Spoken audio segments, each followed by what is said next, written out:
আসসালামু আলাইকুম। আমাদের কিছু ত্রুটির জন্য ভিডিওটা কেটে গেছে, আবার চালু করলাম। হ্যাঁ, দেখো আমরা কোথায় ছিলাম? এই বেগের এখানে ছিলাম। বেগের পরিবর্তন দেখবো। পরিবর্তন বেগের পরিবর্তনটা কি পাবো ভাইয়া? দেখো, ভি শেষ বেগ মাইনাস আদি বেগ। কি শেষ বেগ মাইনাস আদি বেগ? শেষ বেগ মাইনাস আদি বেগ। দেখো এখানে কি বলছে। এখন এই ত্বরণটা কি দিয়ে প্রকাশ করা হয়? এ দিয়ে প্রকাশ করা হয়। ত্বরণটাকে এ দিয়ে প্রকাশ করা হয়। ভি ইকুয়াল ইউ ভাগ কি কি সময়। কি বলছে? সময়। সময়টাকে আমরা কি দিয়ে প্রকাশ করছিলাম? দেখো, টি দিয়ে প্রকাশ করেছিলাম।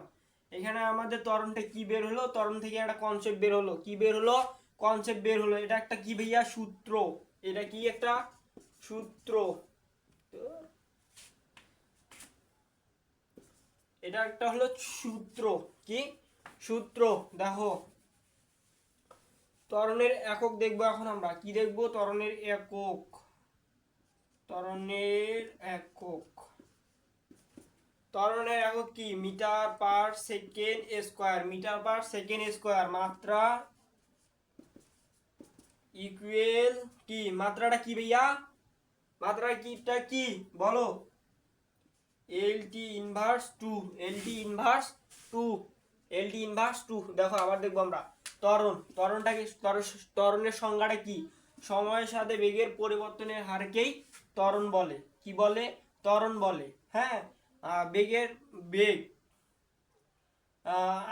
বেগ আদি বেগটাকে আমরা ইউ দিয়ে প্রকাশ করি। আদি বেগটাকে আমরা ইউ দিয়ে প্রকাশ করি। আর শেষ বেগটাকে আমরা ভি দিয়ে প্রকাশ করি। ভি দিয়ে প্রকাশ করি। দেখো, এই এ বেগ থেকে বি বেগ, এই বেগ বাদ দিলে আমাদের কি বের হবে? বেগের পরিবর্তন বের হবে। কি বের হবে? বেগের পরিবর্তন। তাহলে ত্বরণটাকে আমরা কি দিয়ে প্রকাশ করি? ত্বরণটাকে আমরা এ দিয়ে প্রকাশ করি। দেখো, a a equal v minus u divided t. এটা হচ্ছে আমাদের একটা সূত্র। আর ত্বরণের একক কি? Metre per second square. Metre per second square. মাত্রাটা কি? L T inverse square. L T inverse square.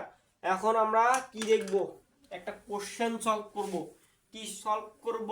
Question.